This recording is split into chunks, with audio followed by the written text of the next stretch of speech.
Denpasar di Provinsi Bali. Pada kesempatan ini, saya akan berbagi pengalaman tentang asiknya belajar di rumah.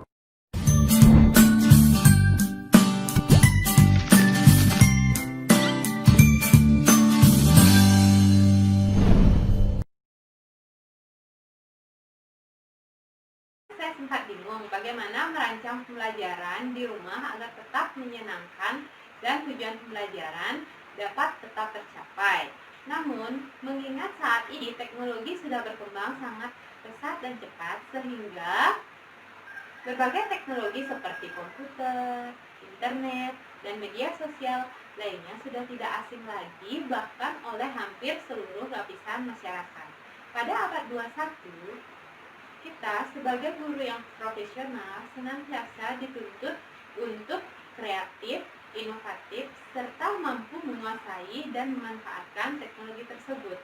Apalagi di tengah pandemi COVID-19 ini, di mana guru dan siswa tidak dapat melaksanakan pembelajaran seperti biasa di sekolah. Sehingga pembelajaran hanya dapat dilakukan di rumah dengan menggunakan pembelajaran daring.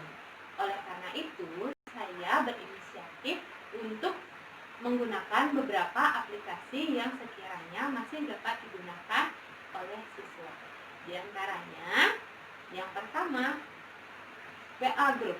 Saya gunakan untuk menyampaikan informasi, tugas, dan informasi penting lainnya. Sehingga segala informasi dapat tersampaikan dengan cepat pada siswa. Yang kedua, Zoom Meeting. Saya gunakan untuk diskusi dan tanya jawab jika ada kesulitan atau pertanyaan terkait dengan tugas yang saya berikan. Yang ketiga adalah Lentera Denpasar. Saya gunakan untuk absensi siswa serta pemberian tugas dan pengumpulan tugas yang langsung terintegrasi dengan sekolah, guru, siswa, maupun orang tua. 4. Google Form. Saya gunakan untuk membuat soal-soal yang akan saya berikan kepada siswa sebagai evaluasi pada akhir pembelajaran. 5. YouTube. Saya mengirimkan link video YouTube ke WA Group sebagai bahan materi.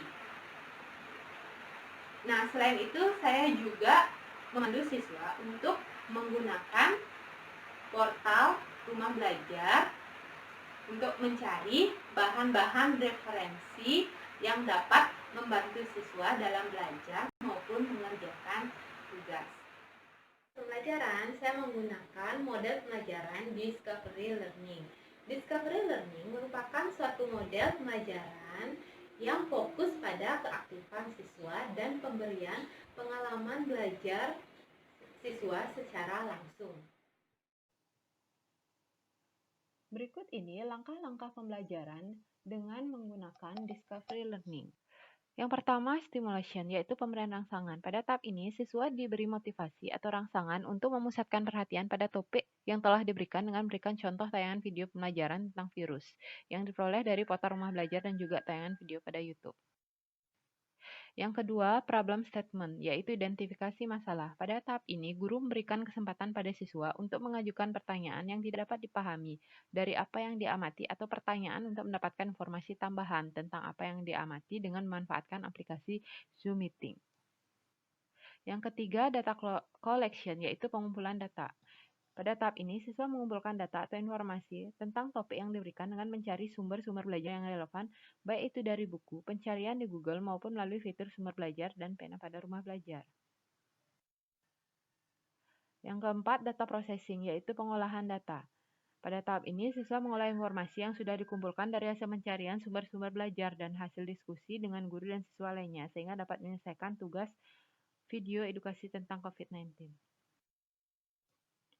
Yang kelima, verification, yaitu pembuktian. Pada tahap ini, siswa mengumpulkan tugas dengan mengirimkan link video yang sudah diunggah ke YouTube melalui aplikasi Lentera Denpasar. Masing-masing siswa diminta untuk mengamati hasil tugas siswa lainnya dan melakukan verifikasi dengan pemeriksaan syarat cermat untuk membuktikan benar atau masih ada kesalahan yang disampaikan pada video tersebut. Yang keenam, generalization, yaitu menarik kesimpulan. Pada tahap ini, siswa menarik sebuah kesimpulan dari hasil verifikasi. Pada tahap ini, siswa juga diminta menyelesaikan kuis tentang COVID-19 pada aplikasi Google Form untuk mengetahui pemahaman dan pengetahuan siswa tentang COVID-19. Saya Gongdia. Menurut saya, portal rumah belajar ini sangat membantu saya dalam belajar karena terdapat berbagai materi yang saya perlukan. Selain itu, ada juga fitur-fitur menarik yang terdapat dalam rumah belajar. Dari rumah belajar bagi siswa. Yang pertama sebagai sumber belajar virtual, yang kedua sebagai pengembang kreativitas dan data portofolio, dan yang ketiga Ini sangat membantu guru dan siswa, terutama dalam pembelajaran daring. Makanya, kalian jangan ragu lagi, silahkan kunjungi portal rumah belajar. Karena pada portal rumah belajar disajikan fitur-fitur yang menarik yang dapat kalian manfaatkan untuk kebutuhan belajar. Sekian dari saya. Terima kasih. Om Santi.